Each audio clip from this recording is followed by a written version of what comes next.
రాజధానిని global education hub గా మార్చే ప్రణాళికలు రచించింది కూటమి ప్రభుత్వం. దీంతో అమరావతిలో అంతర్జాతీయ ప్రమాణాలతో పలు ప్రతిష్టాత్మకమైన విద్యా సంస్థలు తమ ఇన్స్టిట్యూషన్స్ ని స్థాపించేందుకు ముందుకొస్తున్నాయి. విద్యారంగానికి కూటమి సర్కార్ అందిస్తున్న సహకారంతో ఏపీ ఎడ్యుకేషనల్ హబ్ గా మారే దిశగా అడుగులు వేస్తోంది. ఏపీ సర్కార్ విద్యా సంస్థలకు అందిస్తున్న ప్రోత్సాహం ఎలాంటిది? ఎస్ఆర్ఎం ఇన్స్టిట్యూషన్స్ డైరెక్టర్ పి నారాయణరావుతో మా ప్రతినిధి సంధ్య స్పెషల్ ఇంటర్వ్యూ ఇప్పుడు చూద్దాం.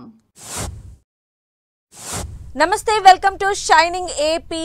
ఆంధ్రప్రదేశ్ అమరావతి గ్లోబల్ ఎడ్యుకేషన్ హబ్గా మారుతున్నటువంటి క్రమంలో మరి అమరావతిలో అభివృద్ధి అంటే ఎడ్యుకేషన్ పరంగా ఎలాంటి అభివృద్ధి జరగబోతోంది, అక్కడి ప్రభుత్వం తీసుకొచ్చిన P4 విధానం ఈ ఎడ్యుకేషన్ సిస్టమ్ పైన ఎలాంటి ప్రభావం చూపిస్తుంది అనే వివరాలు తెలియచేయడానికి మనతో పాటు ఉన్నారు SRM institutions director P Narayana Rao garu. మరి వారితోనే మాట్లాడదాం, మరిన్ని వివరాలు తెలుసుకుందాం. నమస్తే అండి, ఈరోజు మిమ్మల్ని కలవడం చాలా సంతోషంగా ఉంది.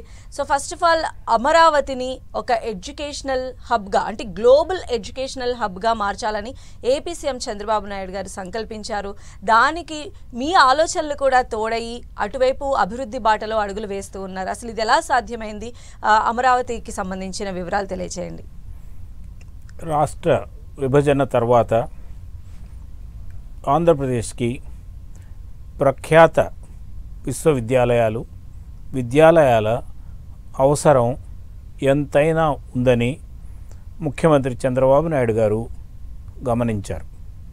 తదనుగుణంగా ఏపీ ప్రైవేట్ యూనివర్సిటీస్ యాక్ట్ తీసుకొచ్చారు.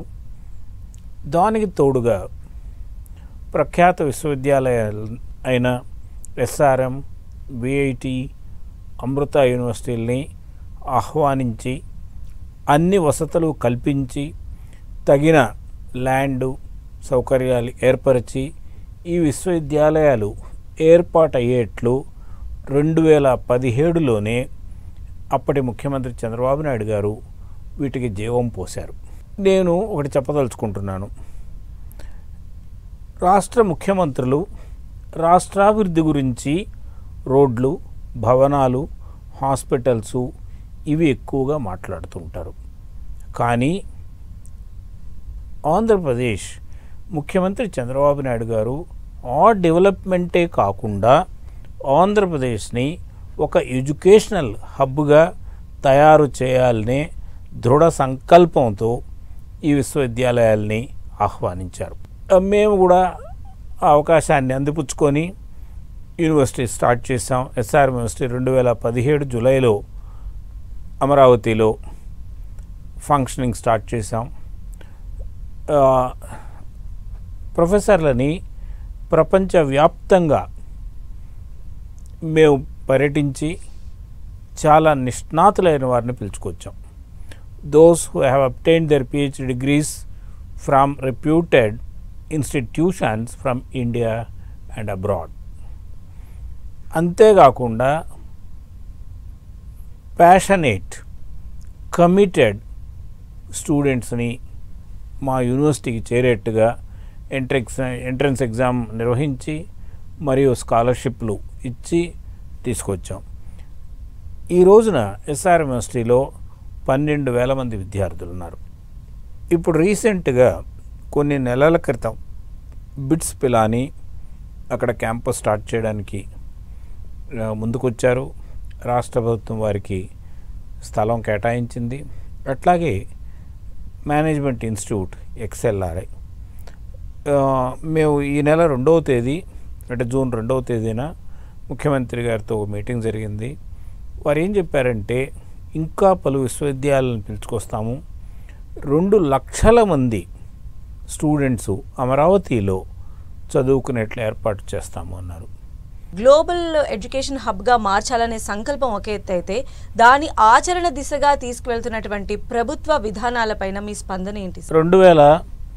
2015-16లో ముఖ్యమంత్రి చంద్రబాబు నాయుడు గారు ప్రైవేట్ యూనివర్సిటీస్ యాక్ట్ తీసుకురావడము, అంతేకాకుండా మమ్మల్ని ఆహ్వానించి మీరు నాకు 1 సంవత్సరంలో యూనివర్సిటీ స్టార్ట్ చేయాలి, మీకు ఏం కావాలి చెప్పండి అని హుటాహుటిన నేను ఆ పదాన్ని కావాలనే వాడుతున్నాను. అంత త్వరగా మాకు ఫిబ్రవరిలో 2017 ఫిబ్రవరిలో ల్యాండ్ అలొకేట్ అయింది. 2017 జూలైలో యూనివర్సిటీ స్టార్ట్ చేసాం. Record in the world. అది ఎలా జరిగిందంటే ముఖ్యమంత్రి చంద్రబాబు నాయుడు గారి సంకల్పం, ప్రోత్సాహ బలం, సపోర్ట్ వల్ల.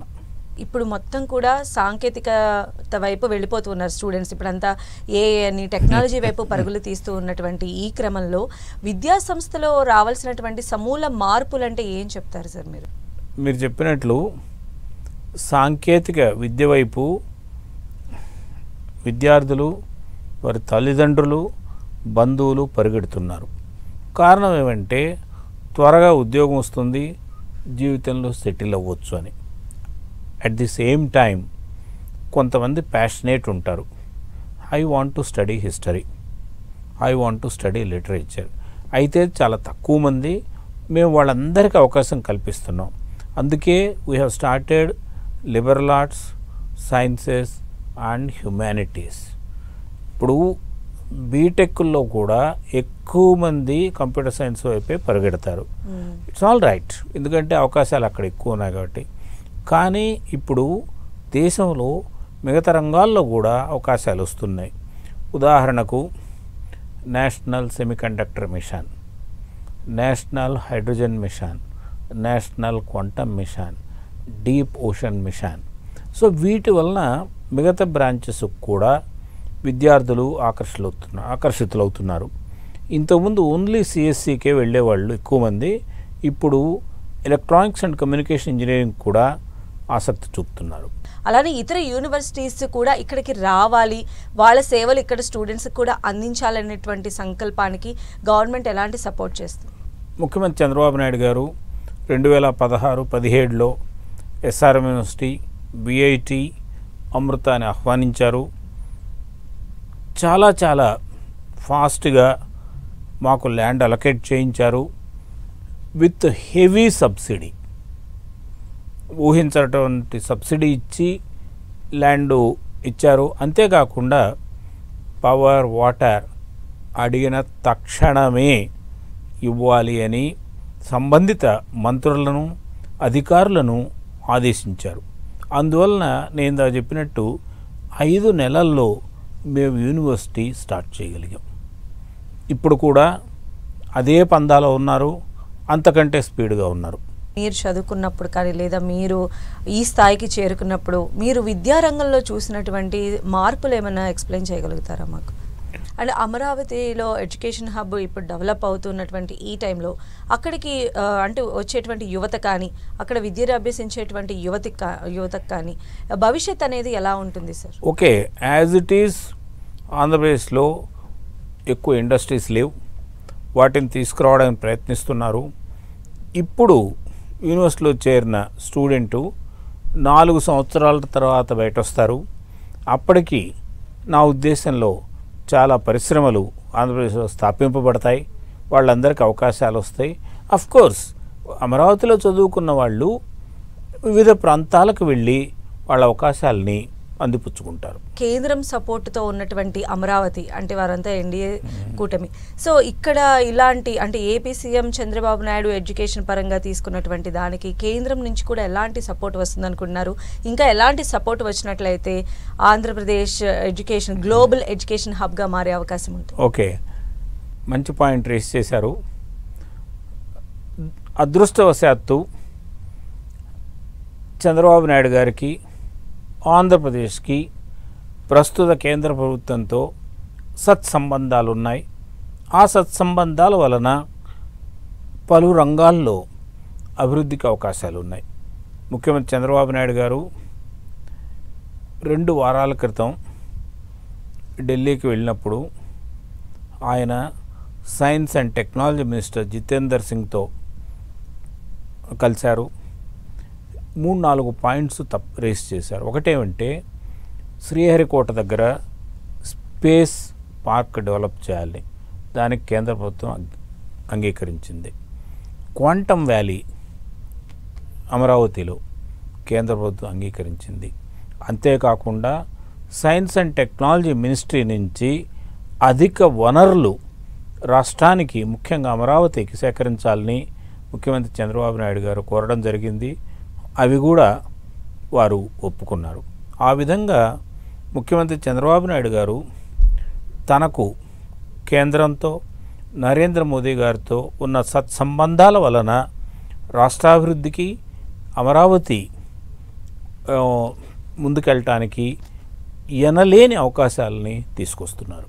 సో ఆయన సంకల్పానికి మీలాంటి వారి ఆలోచనలు కూడా తోడై డెఫినెట్గా కూడా అమరావతి గ్లోబల్ ఎడ్యుకేషన్ హబ్గా ఎదగాలని మనస్ఫూర్తిగా కోరుకుంటున్నాం సార్.